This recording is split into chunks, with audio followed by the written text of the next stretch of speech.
bip, ça fait bip, oui, shalom. 8e lecture dans Matthieu chapitre 6, verset 19 jusqu'au chapitre 7, verset 11. Si nous vivons pour Dieu, il pourvoira à nos besoins. Ne vous amassez pas des richesses ici sur la terre, où les mites et la rouille détruisent et où les voleurs fracturent et dérobent.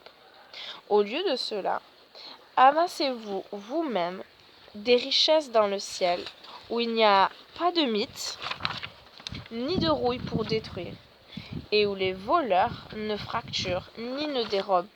Car là où se trouvent tes richesses, là aussi sera ton cœur.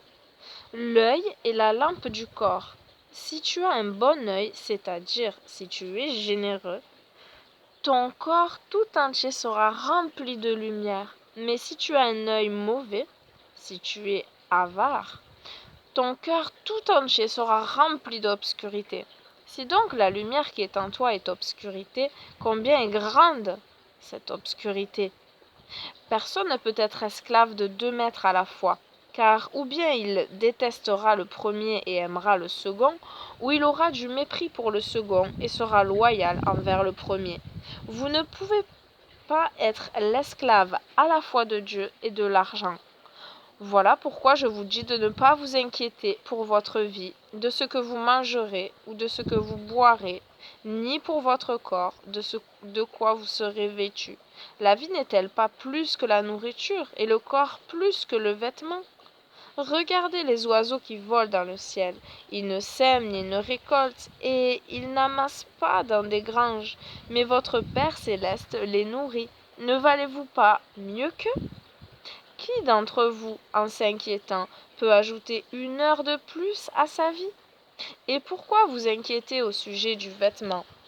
Regardez les champs parsemés d'iris sauvages et voyez comment ils poussent. Ils ne travaillent ni ne filent. Pourtant, je vous le dis, même Shlomo, dans toute sa gloire, Salomon, n'était pas vêtu avec autant d'éclat qu'une seule de ses fleurs. Si Dieu habille de la sorte l'herbe des champs, qui est là aujourd'hui et qui demain sera jetée au feu, ne vous vêtira-t-il pas à plus forte raison? Quel manque de confiance en Dieu vous démontrez? Ne vous inquiétez donc pas en demandant que mangerons-nous, que boirons-nous et comment serons-nous vêtus? Car ce sont les païens qui mettent leur cœur dans ces choses. Votre Père céleste sait que vous en avez besoin. Votre Père céleste sait que vous avez besoin de tout cela. Cherchez d'abord son royaume et sa justice, et toutes ces choses vous seront aussi données. Ne vous inquiétez pas de demain, car demain s'inquiétera de lui-même. Chaque jour a déjà assez de souris. De souris. À chaque jour suffit sa peine, nous avons l'habitude. Et là, de souris, ça veut dire trouble, problème. Amen. Chapitre 7.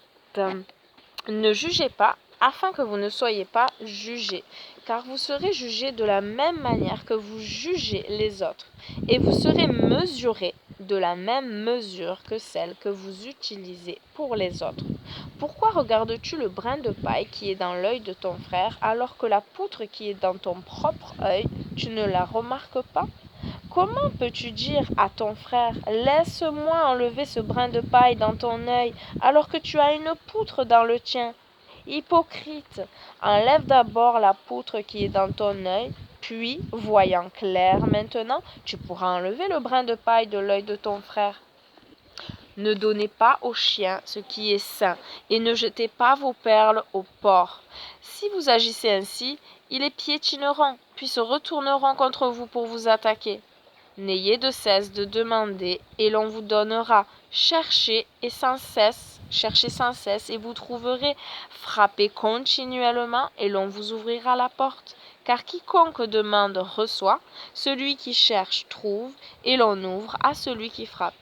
Y a-t-il quelqu'un ici qui, si son fils lui demande du pain, lui donnera une pierre?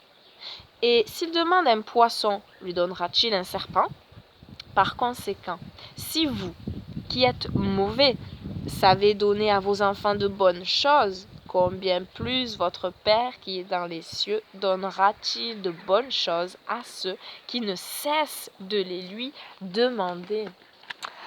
Amen, un grand Amen. Et la